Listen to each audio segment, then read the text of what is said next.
Good evening, everyone. We're going to go through a lot of particulars about the program, but one of the things that I always like to talk about is why go into an SBL, SDL program, why go into school leadership, and the design, and why this program in particular.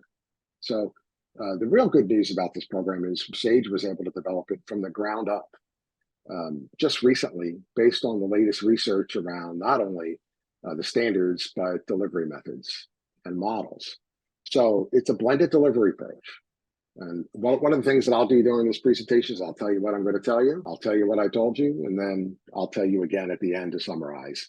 And there's research in that when you become an administrator and you're doing public presentations, in any kind of public setting, telling people things 3 times helps make it become part of their consciousness. So you want to be sure that you tell them at least 3 times and then send them written back up. All right. So we have a blended approach, a blended delivery approach. And what that means is that you will be receiving both online and in-person instruction if you enter this program. And then you also get broad and sustained support. And what does that mean? So aside from the adjunct that you'll be working with, which would be sort of the heart of your program, you also have other types of supports, whether they're the individuals at Sage that you see on the screen here today, if you need their support. There's librarians at Sage. You also have CITE support. So individuals from CITE, you have Mike Shulkrat, who would be doing work with you on your internships. You have Diane Burke if you need support in getting anything in any paperwork or navigating things up at Sage. And of course, I'm always available as well. And one of the other things that we do in the program is a focus on workplace realities. What does that mean? So your practitioners, our adjuncts are practitioners. The people that you've spoken to here or that have spoken to you so far are practitioners. So the ivory tower, the philosophical underpinnings are critical and important, but without understanding that application in the real life setting, they're not as helpful. So one of the things that we make sure is that you get that kind of support and level of understanding. There's integration and engagement. And this is a real nice component that we haven't had before, which is that the internships are integrated into the everyday coursework that you'll be doing. As opposed to a 600-hour internship at the end, you'll be doing internships as you go that are project-driven and related to your coursework. And we'll talk a little bit more about that as well. And there are use of all kinds of tools and assessment protocols.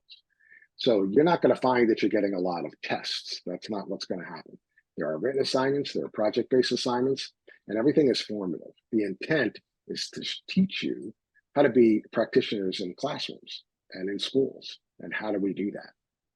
So this leadership in education is about learning and the learning of others. So there is a lot of work here that you're going to hear about regarding adult learning theory. So not only how we incorporate adult learning theory into what it is that we're doing with you, but how you can incorporate adult learning theory into what you'll be doing with your staff. In addition to that, another reason why you would go into the field is that there is a shortage. There's a shortage of administrators. 1 in 5 schools need a new principal every year. That's 20%. Every year they need a new principal. You may be saying, I come out of this program, I don't know if I'm going to be ready to be a principal. You may be right. You may be ready to be a principal and you may not. However, when the assistant principal in a school becomes a principal, they're looking for an assistant principal. And it works its way up. It's a domino effect. With the growth of student population, and I know you keep hearing about declining student enrollment, that isn't actually accurate. So there were students that left the system during COVID that have yet to return. Simultaneously, though, we have all kinds of folks moving into our systems, in particular, New York City. And all you have to do is watch the news and you know that the student population in New York City is continuing to grow. And on Long Island and in Westchester and the suburbs, those populations are increasing and retirements are rampant. So the idea that there would be openings. Now, another reason to use CITE Sage, 20% of all principals in New York State went through one of our programs. 25% of all of them in New York City went through one of our programs. So you've got a diverse, deep network that you can work with, not to mention the fact that one of the things that tells you is that people respect the individuals that go through our program. There's a deep level of respect. As a superintendent, I hired 8 psych grads. site grads. And I sent multiple people to the program because I respected them. One of the reasons I respected them is I knew they were practitioners and they could do the work. If I hired them, I knew they knew how to be administrators. So program components, I keep admitting people, we're up to almost 250. So welcome everybody. If you're just joining us, this is being recorded and will be played back on our website so that you'll be able to view it. So don't worry, you didn't miss much. What I am going to do is just go through some of these components, and I'm going to turn some slides over to both Deb and Francesca.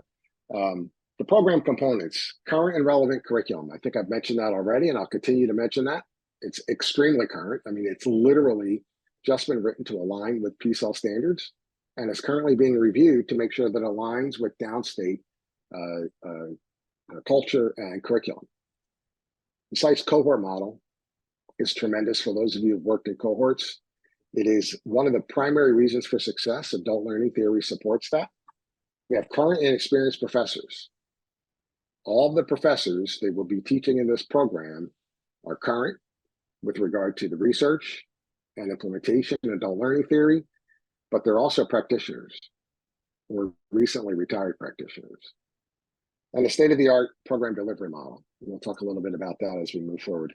I'm going to turn this slide over to Deb and Francesca to let them address this because they're the ones who actually built the program. So I'll turn it over to Deb and Francesca to talk about the 5 key elements of the Russell Sage curriculum. So Don has mentioned already a couple key elements and reasons why this program is materially different than any other program in New York State. He mentioned that it's PSEL driven.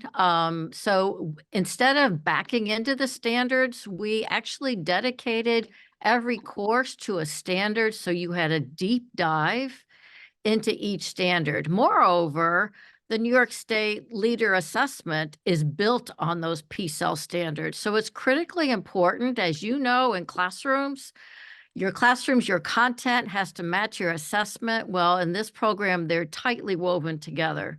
And Don also mentioned a second aspect of this program that's very different, and that is that the internship is a component of every course. So you're actually, again, tightening that linkage between content and assessment right within each course. So I'm going to talk about the third part that's different, and that is the essential nature of the curriculum and how that is very different than any other program. If you just scan across these 5 boxes here, you're going to notice something that, boy, you're going to say there's a huge focus on instruction. And in fact, this is an instructional leadership program. And to do that, you look over on the far right, you see that finance and personnel administration school law. Those are no longer separate courses. Rather, we integrated key aspects of the finance and personnel, the law course, into each of the other courses. So that, again, looking to keep tight cohesion between financial knowledge and understanding of leadership and school law, those are now woven into the key courses that are devoted and kind of match the content for those. So that if we look across, starting over on the far left now, you'll see, culture of learning, equitable leadership and coaching. You go to the second box, reflective practice, purpose-based classrooms, more coaching. And then you'll see one of those aspects of law, which is human resource law. Then we get to the third box, which is curriculum. You see a huge focus there on equity and rigor and work and curriculum. And you all know that leaders in the field, they don't typically write curriculum. They actually supervise faculty who are writing curriculum and unit planning. So this course is devoted to how you, as a building leader, supervise that work. And then something else we're really proud of is the fourth box. There is no program in New York State that actually dedicates a full course to standard 3 or 5 and 8, which are all about students and communities. So in that particular course, you're going to see some student management law, practice and policies regarding that. You're going to look at disproportionality.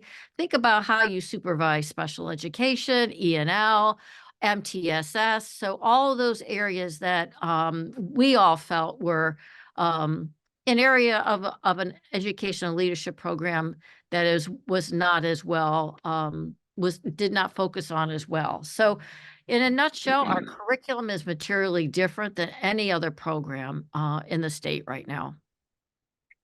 So, and I will tell you that, and I'm not saying anything that the folks at Russell Sage don't know. When St. Rose went out of business, we were looking for a new program. There were 9 different colleges and universities that approached us about partnering. And one of the things that we did, aside from the fact that we have a great relationship with Russell Sage through the doctoral program and faith in their ability to deliver programs, we looked at the curriculum. It wasn't just me. I had others look at the curriculum as well to engage in conversations about, is this what's really pertinent and necessary in schools? And we did this with a couple of schools. This one was by far the most relevant. And I came from a number of different folks that are working in the field, both instructional leaders, principals, superintendents, and folks that are involved in education and have been for many years. So we're really proud of how this is shaken out, and the fact that we can offer this in partnership with Russell Sage. So the cohort model, I've mentioned this before. So I will tell you that I did my doctoral program in a cohort. It was a number of years ago. I'm not going to tell you how many because I'm just going to date myself. I am still, to this day, engaged in professional and personal conversations with people that were in my cohort. We have a docs dinner. We do it twice a year. And people come from Florida, Delaware, California, Virginia, and of course, New York. And we meet and we have dinner and we engage conversations. We also work on professional projects together. We've written articles together. We've had guest speakers in our own programs here at CITE. So this idea that you'll have that's one component. The other component is, and my research when I did my doctorate was the collective wisdom and learning of individuals. So adult learning theory is clear when you have an opportunity to work with and engage with others in unpacking the work that you're doing, it deepens your learning. So this idea that the learning conversations, in addition to the networking and those other relationships, are critical. And CITE was doing that long before I came along. They had the cohort model. It's sort of a secret sauce. Others have cohort models, but they don't look quite this way. So some have cohort models, and you go along in the programs and you're in the classes together when they can be. Here you go through the classes, you stay with those same students the entire time. And so you'll really see how that works for you. And many actually then go into a master's or doctorate program when this is complete as well. So the professor, I think I've already spoken about the professors. I will tell you that they were undergoing a lot of different training. I'm sorry, could you please mute? So I'm still admitting people. And so they'll be going through training both on the curriculum, the new internship model, as well as the delivery model, because the delivery model is different. And they're very deeply engaged. So these are best practices in the field. So we are really happy with the way that's going to work. The delivery model itself. So for those of you that are familiar with the CITE delivery model, it's always been, well, I shouldn't say always, as long as I know, it's been Saturday or Sunday, live and in person. So you pick, you want to be on Saturday or you want to be on Sunday. And once you do that, it was then 5 Saturdays to complete a 3-credit class, kind of in a row, but usually spread out over maybe 7 weeks because of holidays or other breaks or an opportunity for you to do your work. So we're going to continue with that, except that you will continue with the Saturday or Sunday meetings. 2 of the classes will be live and in person, and 3 of the classes will be synchronous, meaning just like this. This is a synchronous meeting. Asynchronous means you watch things online, you listen to tapes and things of that nature. So that's not the model we have. So you will be required to be in class every Saturday that it's scheduled. And I do have a schedule for the summer, so you'll know, you're going to see what that looks like. And you'll work with both the professors as well as your cohort mates. So managing that cohort model and going to school. Now, the other part is when you do meet in person, we're going to continue with the regional model. So for those of you that are familiar, you'll get to select whether or not you want to be on Staten Island if you live on Staten Island, or if you want to be in Westchester, Suffolk County, Nassau County, Brooklyn. We have various locations that we open based on student need. If we don't have enough students in a region, well, then we don't open that site and we move everybody to a different site. No place is really that far apart, right? So you could, so sometimes we don't have one section on the island, but we have the other one, and those folks just need to travel a bit more. So you don't get closed out if your site doesn't open. We will place you somewhere. Diane does a great job of that. She works with you to get you into your first choice. I'm just going to do the first part of this, but there's this big blue box in the middle of it. I'm going to let Sage discuss. So the credits and pacing, it's 30 credits over 2 years. And we're going to talk about why it's a 2-year program and why it's 30 credits for the SBL, SDL. I'm going to let Deb do that. It's $425 per credit. It is the lowest price per credit in the state. No one offers that. Now, we could do that because CITE doesn't have the same overhead as a college or university. So we've negotiated, this is transparent. We negotiate a price with Sage because you wouldn't go to Sage if you had to go to Troy. So, and that's the way it works great that we can offer these types of programs in the downstate area. A couple of benefits to that. Tuition remains the same the entire time you stay in the program, contiguously. You have to stay in it. Now, if you miss a cohort one semester, you're going to continue with the same price. However, if you miss more than that, and the price happens to go up, you could experience an increase. But if you stay in for 2 straight years, the price isn't going to go up. Even if Sage raises their price, you're frozen at $425. A credit, not a class, a credit. Okay? There is financial aid available in the form of student loans. I know that was one of the questions that came in. Sage does have payment plans, so you can pay as you go. And the total cost of the program is $12,750. A one-time records fee of $150 in books. That's it. There are no hidden fees. Once we make that commitment to you, that is it. We do not add fees later. We don't increase tuition. None of those things occur. And that's important to you. Many of the people sitting here are working professionals. You've got families, you're working professionals. You don't need surprises halfway through the program and suddenly, we're asking you to pay another $500 for some fee that you didn't anticipate. So now I'm going to turn it over to Deb Shea, talk about the proposed new changes to the certification parameters in New York State. Yeah, so there is serious consideration at the level of the regents right now to take a look and revisit the SDL certificate and combine it eventually with the building leader certificate so that there is one certificate for leaders that would be titled Professional School Administration Certificate. And why are they thinking of doing that? Well, there are many rural districts that would love the flexibility of moving administrators around, and they can't do that because one of their leaders may not have a school district leader certificate. So this is a great potential change for certifications in New York State for school leaders. And we positioned this program that 30 credits. We positioned it so that it will be a seamless move should the regents approve that and get it moved forward quickly. So you'll be well positioned for that SDL certificate because it is embedded in this program. And that is really important for students. The last thing we wanted was to open a new program, get halfway through it, and then there are changes at the state level. And we're scrambling and you're scrambling to meet those requirements.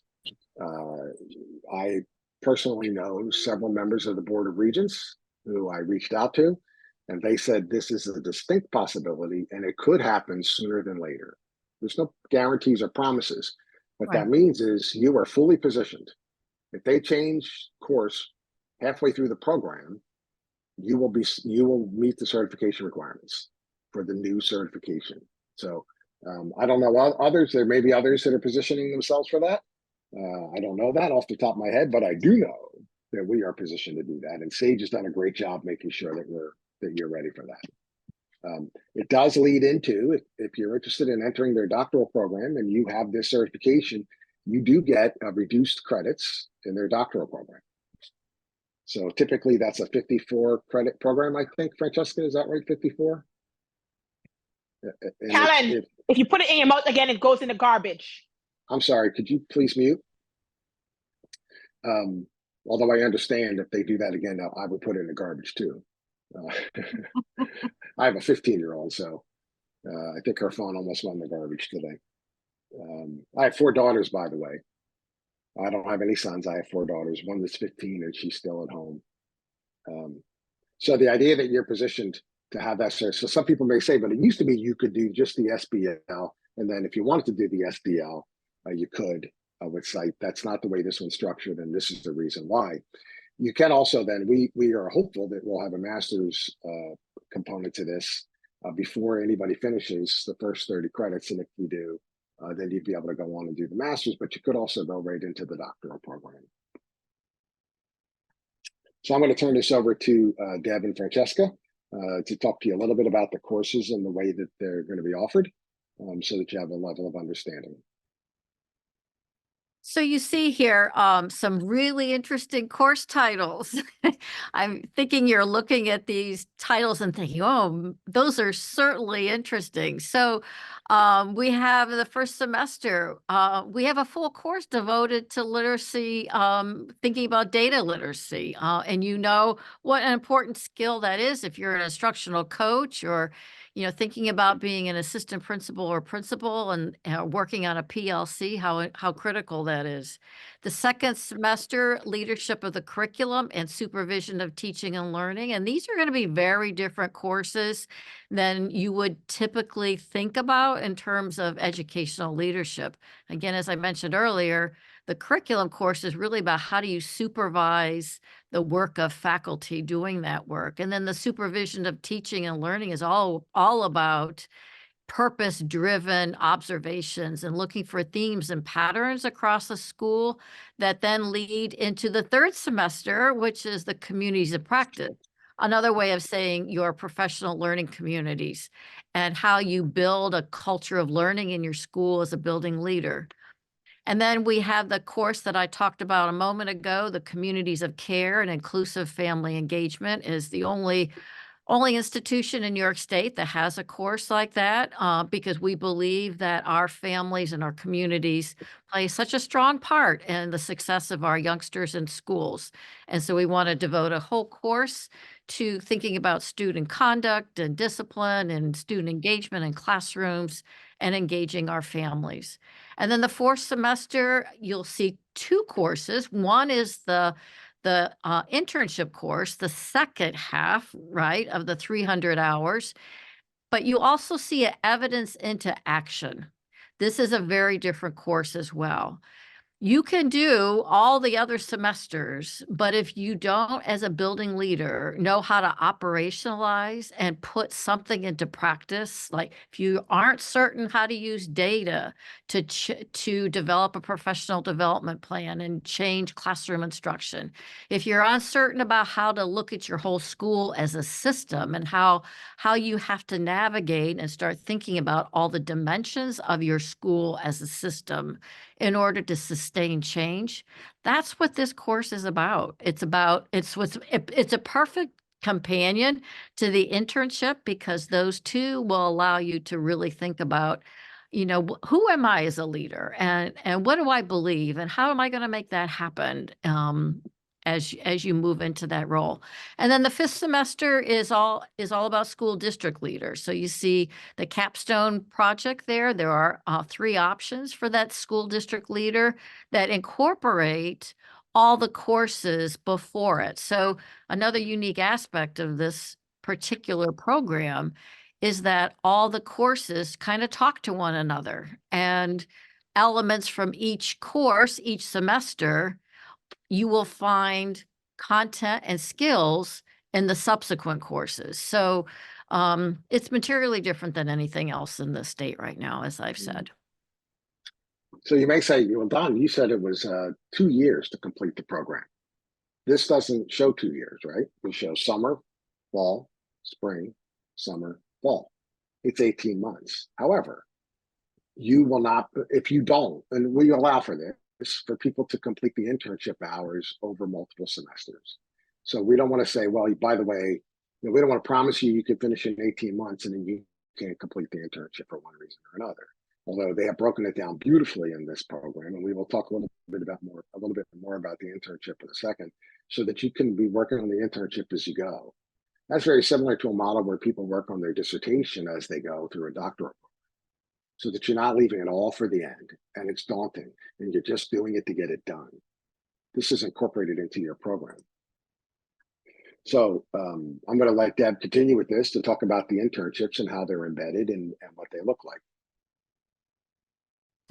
Certainly. So, something else you triggered for me, Don, and that final 300 hours, I guess my experience with working with a lot of building leaders, that are thinking about their proposals or working on their internships, is that sometimes many of the interns defaulted to activities that really didn't get them leverage into instructional leadership. And they fell within that P-cell number 9, which is all about operations and management, which is bus duty, schedules, proctoring exams, thinking about supervising students with discipline, all of those kinds of skills and experiences sort of ended up in that internship. And so that was one of the other driving reasons why we wanted to ensure that when you leave this program, you will have direct experience in being a building leader and doing what a building leader does. So that 300 hours in the final internship course, internship 2, if you will, really does capture Operation 9, because we know that good leaders incorporate leadership and management. You can lead and be inspirational and motivational to faculty, but if you don't have a schedule that works, then no one's going to want to follow you. So that's why we devoted the second internship, that final 300 hours, to have a larger focus on operations and management.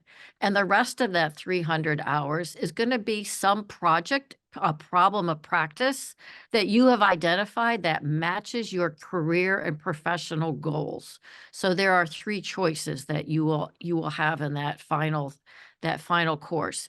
So Don has here the work schedule. You're going to be maintaining your regular work schedule. You have internship mentor for support that the program has always offered. And then we have common internship activities there. We have many ways for you to achieve the experiences throughout the program. Yeah, the mentor is, I don't know that all programs have it, but I do know that CITE has it. Aside from Mike Shellkraut, who will help you manage your internship and your hours and things of that nature, you're assigned a mentor, a practitioner in the field who's there to support you as you engage in your internship. So if you have questions about how to navigate what's happening in your school or implementation of a project that you've been given, the mentor is there to support you. And sometimes they come out to the school and visit you. That's personal relationship, personal professional relationship. Sometimes it's a Zoom meeting, sometimes it's a phone call, but they're there for you for the duration. And that's going to continue with the SAGE program.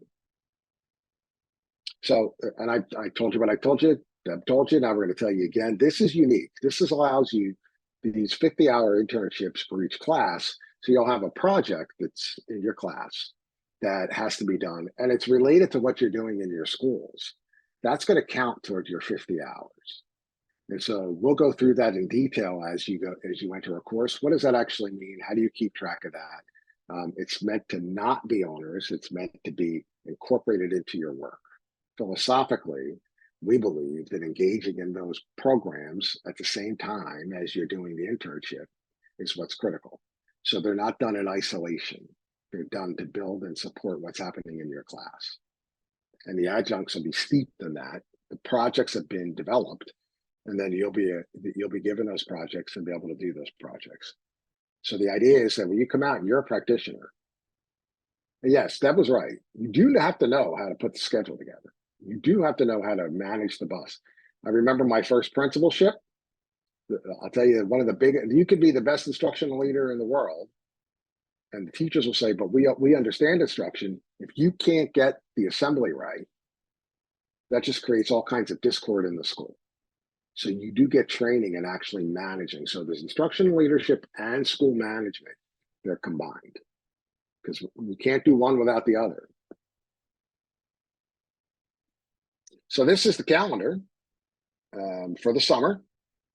This is official. You can see the dates.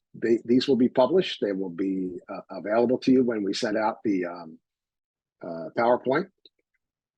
May 4th is an orientation. It's a live and in-person orientation. It's from 9 to 1. It will be at your site, wherever it is that you're assigned, whether it's, again, Westchester, Staten Island, Oceanside, wherever that may be. You'll receive some support and guidance from CITE and SAGE staff, but then you'll go into the classroom with your professor, and the adjunct will go through with you working activities. What's the syllabi look like? What are his or her expectations? And really begin to unpack it so that you have an opportunity to get to know one of the cohort building activities. So for lack of a better term, a get to know. We don't want to use instructional time for that.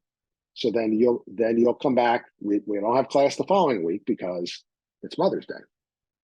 And I don't know about you, but I wasn't going to schedule class on Mother's Day.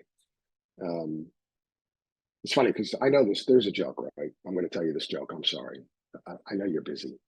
So I don't know if you've ever seen this listing of holidays from most important to least important. Okay. So the most important holiday, most celebrated holiday, most people's minds is Mother's Day. The second is Christmas. All right. So you have your mom and you have Jesus.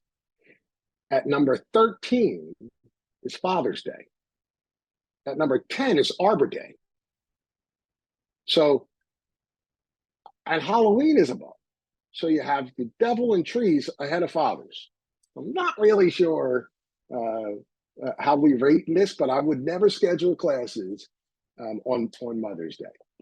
And then, of course, you have remote synchronous programming that you can see. When it says remote synchronous, that means just like this. It's still 8 to 4. You'd be required to be at a desk doing your work. Your professors will tell you you can't be in bed. You can't be in a car. You must be at a workstation where you can do your work. Now, you might be at your kitchen table with a laptop. That's fine. When I say you must be at a desk, that's a bit of hyperbole, but you can't be doing other activities. Okay. Otherwise, you'll be counted as not present, and you can't miss class. Any class that you miss is 20%. So if you do miss a class, if you miss 2, you can't be in the course. You'll be out of the course, and you'll have to make it up.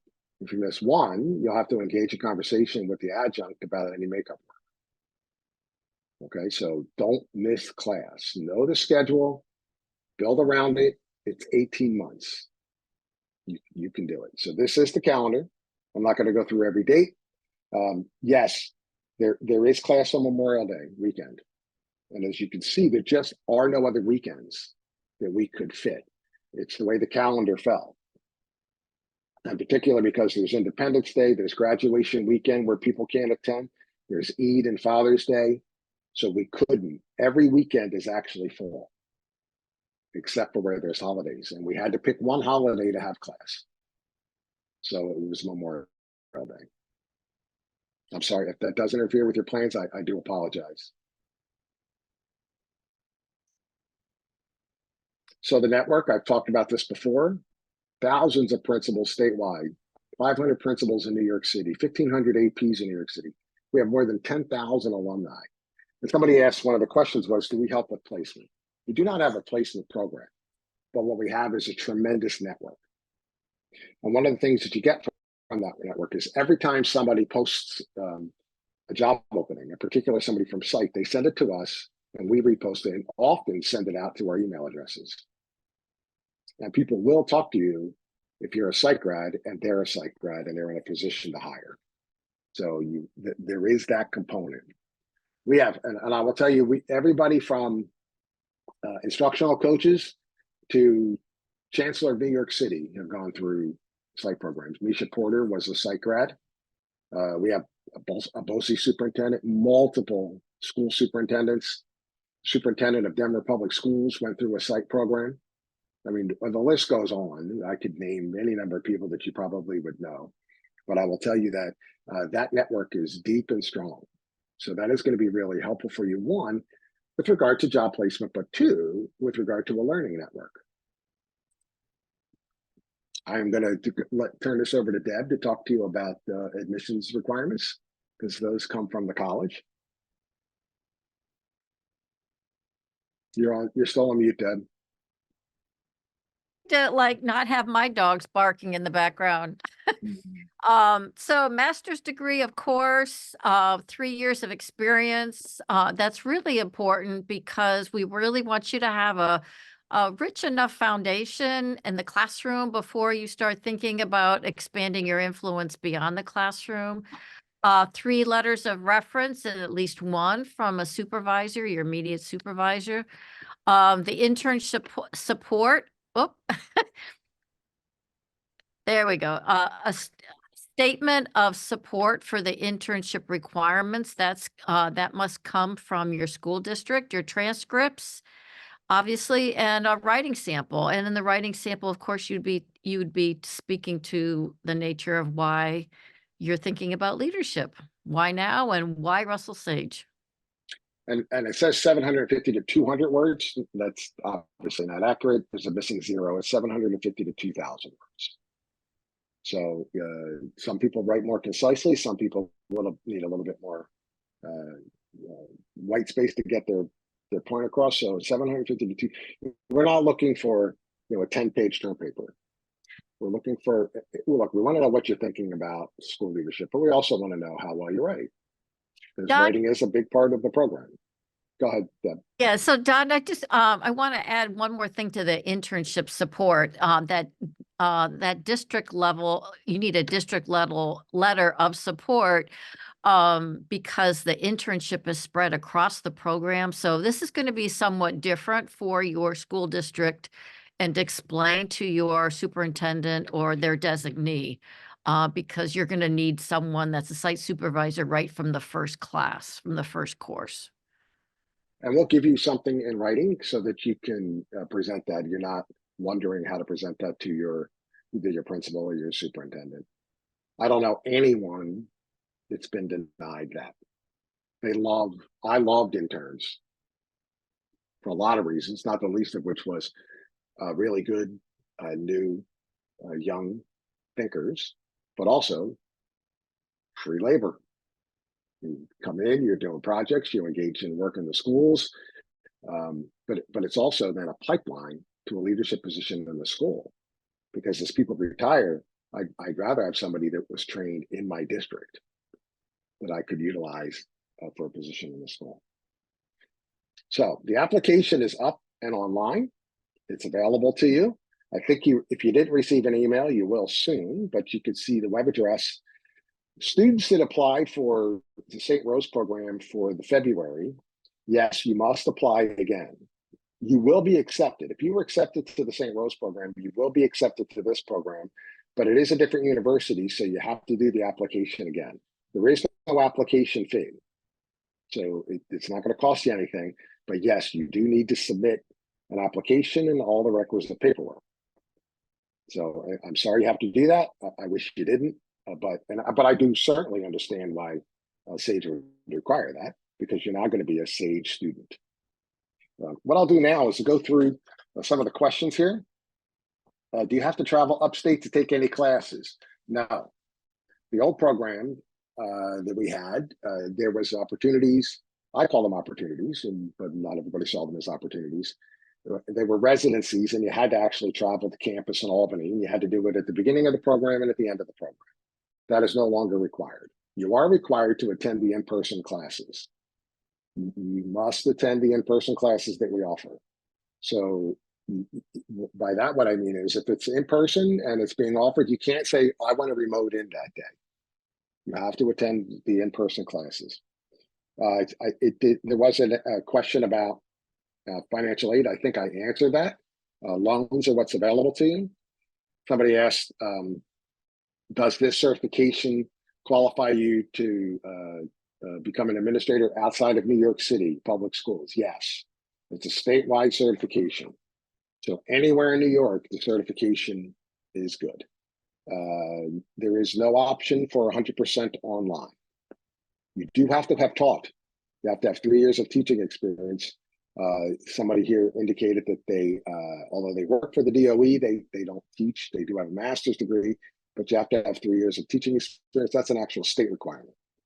So even if we wanted to waive that, we couldn't. We would not accept you. The reason we don't is because we don't put you through the program. And then you're not eligible for certification because you haven't been teaching for 3 years. So you have to have the 3 years before you're accepted. Some have said, well, can I teach while I'm in the program? And those years count. You can't just be starting your teaching career. You know, if we have made exceptions for somebody who was 6 months away from getting the 3 years under their belt, and then we allow them to enter into the program. Session 2, which well, actually not session 2, second semester will be in the fall, and we haven't announced the dates yet, but the fall semester starts, Deb or Francesca, do you know when the fall session starts? I think September, but they're going to look that up. And that'll be when we offer out the dates for your next courses. Last week of August, but I'm not sure of the exact date. So hold on one moment. And we won't put you in class on Labor Day. And we also know you'll be starting your school at that point too. Somebody asked, are there payment plans available? Yes. If you're not ready to start in May, we will be starting another cohort in the fall. So you say, I'm not ready to start now. I'm not ready to start in May. You could start in the fall. And that group and we start every semester. So we'll start a cohort in May. We'll start one in the fall. We'll start one in the spring. And every semester, we start groups. We have plenty of students to run every single semester. What are the required hours for fall the semester internship? starts on August 26th, but yeah, we're closed for Labor Day as well. So we don't normally hold classes that weekend either. We'll work around that. Yeah, you will not have classes. Not for us anyway. We already talked about the combined program, the previously accepted students. Can Don, you change it? I saw a question. Several folks were asking about if they're social workers or psychologists. And yes, this program prepares all school employees, those that are in instructional roles, for building leadership or district leadership. Is there a site in Suffolk County? If there are sufficient students, there would be a site in Suffolk County. The sites include, I'll let Diane speak to this because she knows exactly where the sites are. Diane? In Suffolk or everywhere? Everywhere. So there's Brooklyn. It should be starting in May. We will have a Brooklyn Saturday, a Brooklyn Sunday, Oceanside Saturday, Oceanside Sunday. You don't go both days. I saw that was one of the questions. You go either or. We'll have Westchester Saturday and Suffolk Saturday. In the fall, we usually have Staten Island on top of those. And that's also Saturdays. Somebody asked about Massapequa. The Nassau County site is Oceanside. Yes. And the Bronx typically is in Tuckahoe. Can you switch Saturdays or Sundays each week? No, you have to pick Saturday or Sunday. And there on the date for the Memorial Day should be 25/26. Thank you very much for pointing that out. Westchester is usually the Tuckahoe High School, which is in Eastchester, or the Greenberg Graham School District, which is in Hastings on Hudson. Somebody asks if you can accelerate the program. You really can't. It's 18 months.